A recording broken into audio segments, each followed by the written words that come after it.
कुछ दिनों पहले एक आदमी को बुखार आया और उसका शरीर हरा पड़ने लगा।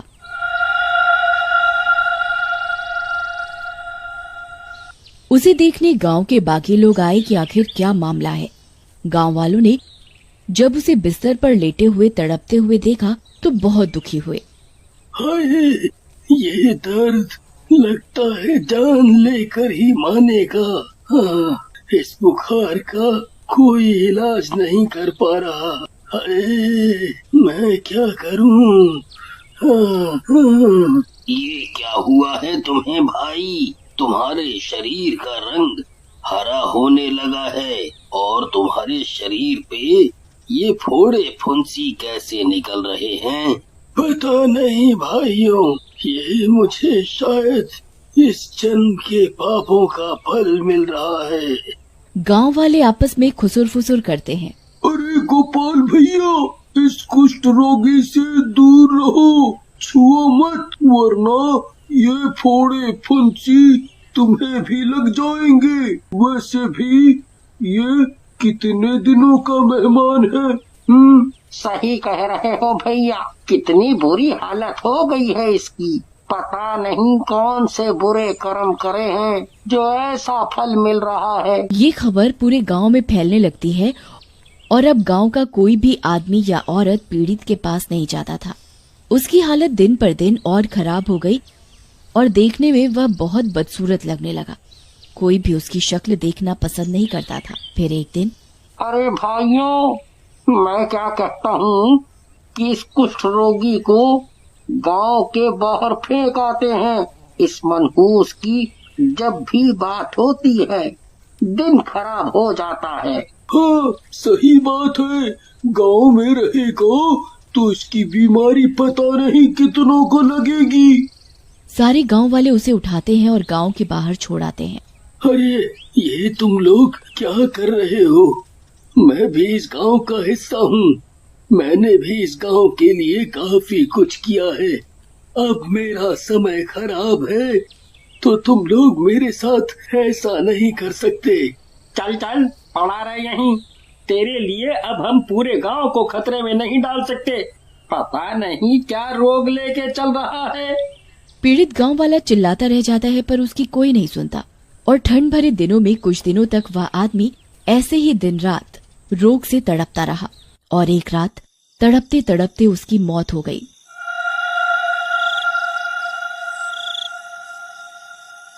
इतनी बुरी दर्दनाक मौत के कारण वह एक शैतान बन जाता है।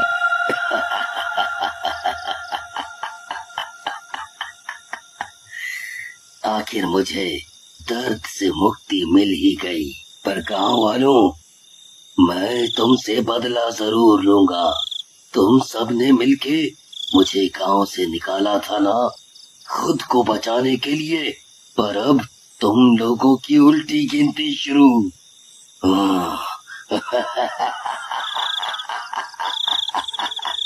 और वह शैतान गांव में घुस आता है। रामू अपने खेतों में काम करके कुछ देर आराम के लिए वहीं छांव में सो जाता है। सबसे पहले तो तू ही मरेगा।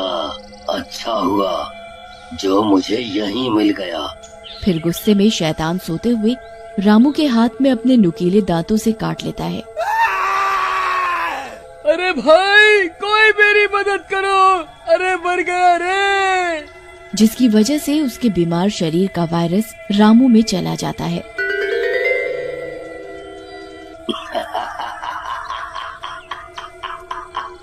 अब आएगा मजा।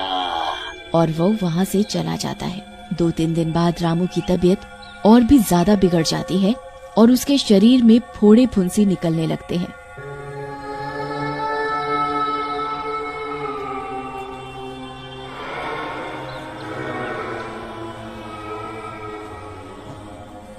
और धीरे धीरे उसका शरीर अलग रंग का होने लगता है।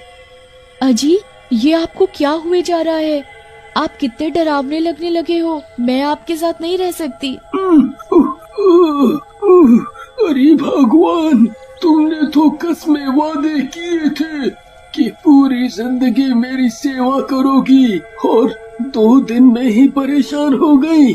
जी आपका ये रोग मुझे भी ना लग जाए, मैं तो अपने मायके जा रही हूँ। और वो चली जाती है। रामू दर्द में चिल्लाता रह जाता है, पर रामू की हालत की वजह से सभी उससे दूर ही रहते थे और इसी तरह रामू की मौत हो जाती है। शैतान यहाँ एक एक करके सारे गांव में अपना सुपर वायरस फैला रहा था। गोपाल, कृष्णा, पीकू और न जाने कितनों को उस सुपर वायरस शैतान ने संक्रमित कर दिया और एक एक करके सब मरते जा रहे थे। गांव में तो मानो वीरानी छा गई हो। मेरा बदला अब पूरा हो रहा है। मेरा मकसद है मैं सबको अपने सुपर वायरस से संक्रमित करके शक्तिशाली बन जाऊं और हर जगह मेरा ही राज हो, और ये अब जल्दी ही होने वाला है।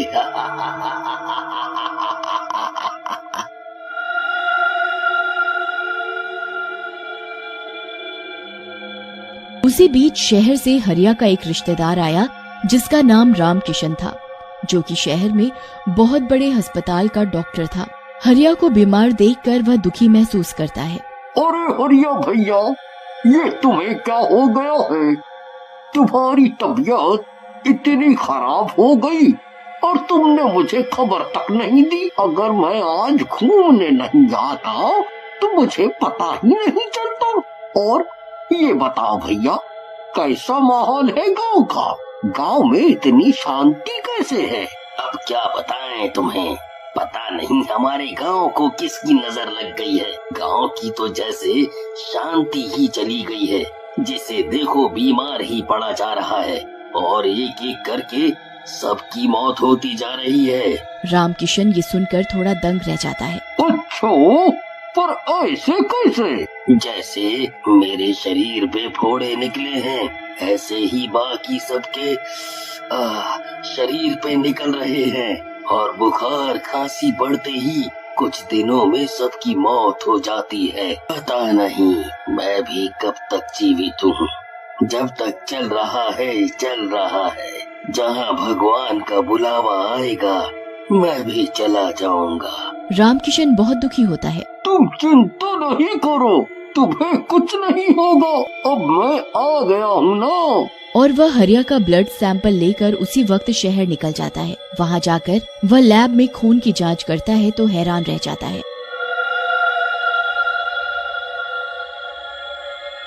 How is it possible? आज तक साइंस में ऐसा कभी नहीं हुआ। What happened, doctor?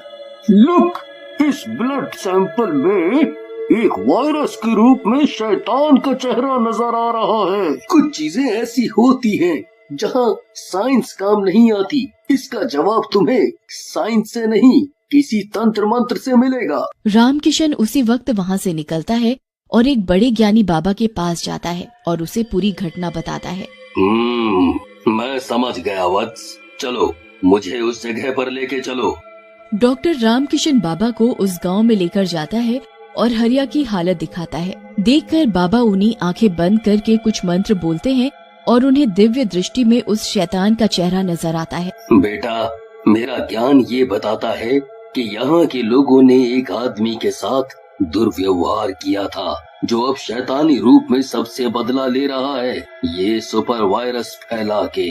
तभी हरिया को उस आदमी की याद आती है और वह बाबा और रामकिशन को पूरी कहानी बताता है। चलो, हमें उसकी लाश के पास जल्द से जल्द पहुंचना होगा। और वे दोनों गांव के बाहर उसकी लाश ढूंढते हैं। ओ देखो बाबा, लाश वहाँ है।